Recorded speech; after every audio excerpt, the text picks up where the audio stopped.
देगा। लेकिन अभिनेता वो क्या बोले, क्या दुनिया में बलवान सिर्फ इसलिए पैदा हुआ है कि कमज़ोर को मारकर अपने पेट में झोंक कर जीवित रहे?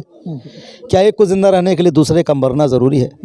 इंसान हाइड्रोजन बम बनाता है, परमाणु बम बनाता है, किस लिए? इंसान को ख़त्म करने के लिए। जी जी बिल्कुल। लेकिन भोजपुरी से जब तारुफ हुआ, परिचय हुआ, तो भोजपुरी ने जो मोहब्बत दी, जो प्यार दिया बिहार के लोगों ने, तो जन्म तो उत्तर प्रदेश में हुआ लेकिन रोटी और सम्मान दिया बिहार ने। जी सिनेमा ना समाज का प्रतिबिंब है। जी सिनेमा कभी समाज को बदलने के लिए नहीं बनाया जाता, मनोरंजन के लिए बनाया जाता है। इसके गुण अवगुण लोग स्वीकार कर लेते हैं, कुछ लोग देखते हैं और फिर भूल जाते हैं। नमस्कार, आप देख रहे हैं हेडलाइन अनुपम सवेरा। मैं इस समय मौजूद हूँ प्रतापगढ़ जिले क्षेत्र में। आपको बता दें कि हमारे साथ भोजपुरी के माने जाने हस्ती और बतासा चाचा के नाम से मशहूर एक बहुत ही अच्छे कॉमेडियन हमारे साथ हैं। कोई पहचान के तो मोहताज है नहीं है, इनकी कोई बताने की ज़रूरत नहीं है। स्वागत है आपका हेडलाइन अनुपम सवेरा में। थैंक यू भैया, थैंक यू। चाचा, मैं ये जानना चाहूँगा कि आप यहाँ पे प्रतापगढ़ में भी कितने दिन से पिक्चर शूटिंग कर रहे हैं? हो गए 10-12 दिन हो गए 10-12 दिन जी। कौन सी पिक्चर शूट हो रही है? दुल्हन और दहेज। अच्छा। इसके निर्देशक मंजुल ठाकुर जी हैं जी और काजल राघवानी इसमें हीरोइन है और एक बड़े अच्छे अभिनेता हैं, उनका नाम है आनंद ओझा, जी। वो इस फिल्म के हीरो हैं। जी जी इसके अलावा बाकी ललित झा हैं, रितु पांडे हैं और रिंकू भारती, जी। ऐसे सब बहुत अच्छे इसमें चरित्र अभिनेता भी हैं। जैसे मैं ये जानना चाहूँगा कि जैसे लगातार एक तरह से बिहार से आप निकले, वहाँ से पूरा एक तरह से मान चलिए मुंबई तक हाहाकार मचा दिया और आज आप प्रतापगढ़ में हैं। प्रतापगढ़ की हस्ती कैसे लग रही है आपको? सबसे पहले बताऊँ ना, एक बड़ा बहुत सारे लोगों को ऐसा लगता है कि मैं बिहार से हूँ, जी। जबकि मैं हूँ आजमगढ़ से। अच्छा। मैं उत्तर प्रदेश आजमगढ़ में फूलपुर तहसील में एक गाँव है पवई ब्लॉक, जी। वहाँ एक जमुहट गाँव, वहाँ का रहने वाला हूँ। जी। और इलाहाबाद विश्वविद्यालय से ग्रेजुएशन किया और फिर मुंबई गया जी।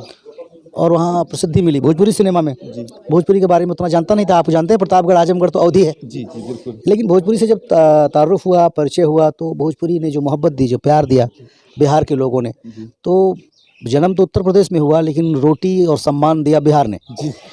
और रही बात प्रतापगढ़ की, तो प्रतापगढ़ तो बहुत ही हिस्टोरिकल प्लेस है, मतलब ऐतिहासिक जगह है ये। यहाँ पर खेती किसानी की बात की जाए तो आंवला है जी। और इतना पेड़ पौधा और इतनी बड़ी बड़ी हस्तियां हैं यहाँ और इतना सम्मान मिलता है। मैंने 2008 में यहाँ पहली फिल्म की शूटिंग मैंने और मनोज तिवारी ने की थी, हमारे भैया दयावान। हमारे भैया दयावान जी हुई थी। तो उस वक्त से यहाँ से ताल्लुक़ है। फिर चंदीपुर में एक बड़ा विशाल मंदिर बना, अरुण मिश्रा जी हमारे बड़े अच्छे मित्र हैं जी। और पहली बार हम मनोज तिवारी भैया वहाँ गए थे और तब से ऐसा संबंध बन गया है प्रतापगढ़ से कि आना जाना शूटिंग चलती रहती है। वैसे देखा जाए तो सर इतने अच्छे कॉमेडियन हैं, कितना अच्छा हँसाते हैं कि अगर आप फिल्म देखें तो एक तरह से रोमांटिक ही फिल्म अगर हो तो उसमें कॉमेडियन ऐसे म्यूट करते हैं सर कि बहुत अच्छा लगता है। सर से ये भी जानना चाहेंगे कि सर अगर प्रतापगढ़ में 14-15 दिन से लगातार हैं, सर आपने प्रतापगढ़ का अमृत फल चखा कि नहीं? बहुत, मैं अमृत फल तो खाता ही हूँ। यहाँ आंवला डेली क्रश करके उसको ग्राइंडर में डाल के उसका जूस भी पीता हूँ। इतना ही नहीं, यहाँ जो उस आंवले की बनी हुई जो मिठाइयाँ हैं उसको भी हम लोग ले आते हैं सेट पे और एवरीडे हम लोग उसका सेवन करते हैं। सर जैसा आपने बताया कि इस फिल्म की जो शूटिंग हो रही थी, इसकी मतलब क्या समाज को प्रेरित करने के लिए फिल्म बन रही है कि समाज में इसको क्या दिखाना है? देखिए, बड़ी साफ सी बात है, सिनेमा जो है ना समाज का प्रतिनिधि नहीं है। सिनेमा ना समाज का प्रतिबिंब है। सिनेमा कभी समाज को बदलने के लिए नहीं बनाया जाता, मनोरंजन के लिए बनाया जाता है। इसके गुण अवगुण लोग स्वीकार कर लेते हैं, कुछ लोग देखते हैं और फिर भूल जाते हैं। तो समाज में जो चलन है सिनेमा उसे दिखाता है। अगर दहेज है, डाकू हैं, करप्शन है, गुंडागर्दी है, चरित्रहीनता है, तो इसे सिनेमा ने नहीं पैदा किया, ये ऑलरेडी समाज में था, है और रहेगा। उसी से एडॉप्टेड लेकर चोरी करके इधर से निकाल के उधर से निकाल के एक राइटर फिल्म लिखता है और सिनेमा उसको बना देता है। तो सिनेमा से मुझे नहीं लगता कि हम ये उम्मीद करें कि ये समाज बदल देगा। मेरी सोच है, हो सकती दूसरी की सोच ऐसी नहीं हो, पर मुझे ऐसा लगता है कि सिनेमा सिर्फ मनोरंजन के लिए होता है और इसे मनोरंजन के लिहाज से ही लेना चाहिए। से हम लोगों का भी बहुत जुड़ाव है, खासतौर से यूपी वालों का, चूँकि बगल ही भोजपुरी है, क्या कहते हैं, बिहार है और हम लोगों का बहुत लगाव है। लेकिन इस समय जो कंडीशन भोजपुरी सिनेमा में बनी हुई है, काफ़ी उतार चढ़ाव देखने को मिल रहा है। ठीक है, क्या लग रहा है कि मतलब भोजपुरी में कोई किसी तरह की खलबली, हमेशा देखिए एक दूसरे का टकराव हो रहा है। जो पहले एक दूसरे को सपोर्ट करते थे, कोऑपरेट करते थे, वहीं आज क्या है, दिखावे में जा रहे हैं। इसको कैसे देखते हैं आप?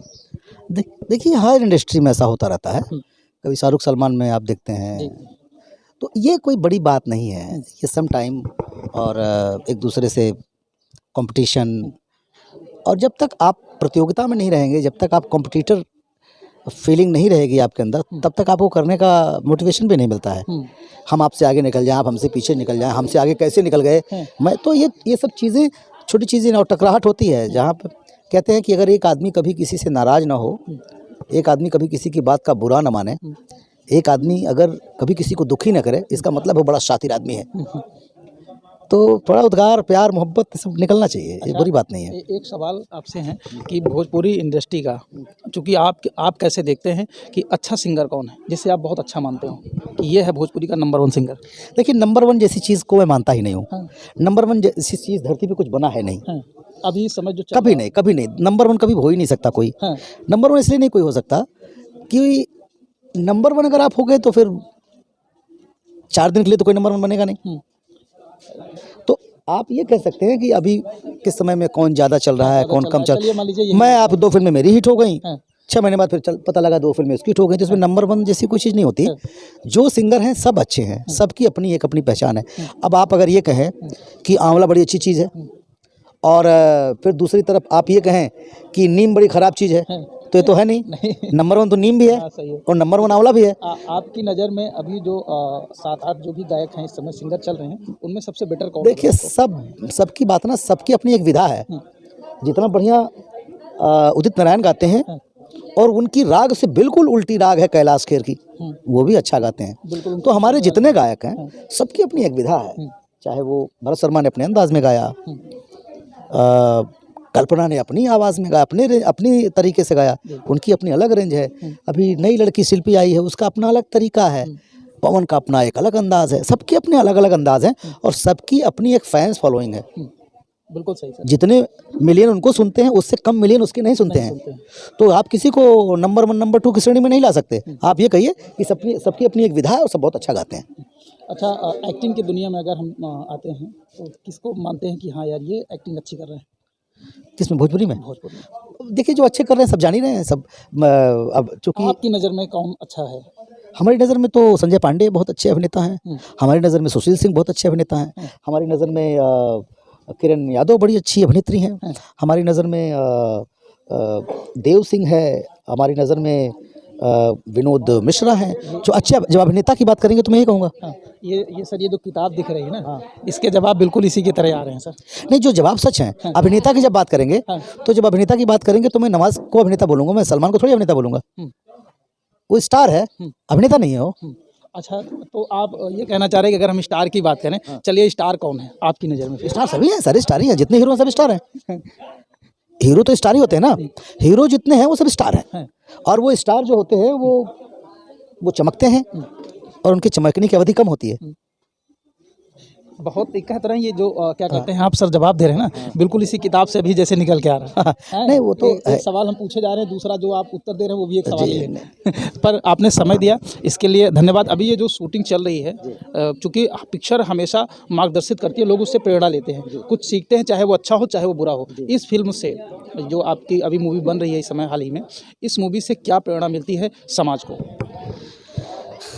मैंने फिर से कहा वही कि मैं किसी भी फिल्म को मैं उस नज़रिए से मैं कभी देख ही नहीं पाता हूँ, क्योंकि समाज को सुधारने के लिए साहित्यकार हैं, गुरु हैं, एजुकेशन सिस्टम है, तमाम पंडित प्रवचन कर रहे हैं जो समाज को सुधारने के लिए। सिनेमा ही एक ऐसा माध्यम है कि आप 24 घंटे में आप परेशान हैं, फिर आप रिमोट लगाते हैं और इसलिए आप ऑन करते हैं कि भाई चलो दिमाग डिस्टर्ब हो गया, चलो पिक्चर, वो कभी चलो समाज बदलना है, पिक्चर नहीं देखते, चलो मनोरंजन करना है यार, पिक्चर देखते हैं। अच्छा सर, एक चीज़ है, आप बिल्कुल सही कह रहे हैं, सुधारने के लिए बहुत सारी स्कीम है, बहुत सारे विभाग हैं जी, लेकिन एक्चुअली टाइम जहां लोग सबसे ज़्यादा स्पेंड करते हैं वो है आपके विभाग पे, तो सीखेंगे भी तो आपके ही विभाग से। देखिए, वो हंसते हंसते सीख लें, बात अलग है।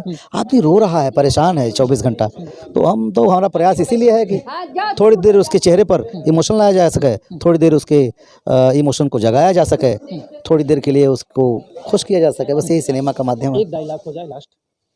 अब डायलॉग तो क्या है कि मेरी जब तक सिनेमा में आसपास कलाकार ना हो, सवाल जवाब ना हो, तब तक तो कुछ समझ में आता नहीं है। है तभी जवाब नहीं, वो फिर जैसे सिंगर है तो अपना गाना गा देगा, लेकिन अभिनेता अब क्या बोले, क्या दुनिया में बलवान सिर्फ इसलिए पैदा हुआ है कि कमज़ोर को मारकर अपने पेट में झोंक कर जीवित रहे?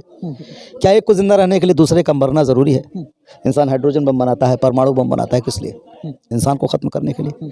इंसान ने इंसान को ख़त्म करने के लिए इतनी बड़ी तरक्की कर ली है, इसके बावजूद मनुष्य के पक्ष में तर्क यही है कि मनुष्य ही दुनिया का सर्वश्रेष्ठ और विवेकशील प्राणी है। सच्चाई तो यह है कि इंसान पूरी दुनिया को निगल जाना चाहता है। अगर इसे ही सर्वश्रेष्ठता और विवेकशीलता कहते हैं तो जानवर इंसानों से बहुत अच्छे हैं। ये मेरे नाटक मांस का रुदन की लाइन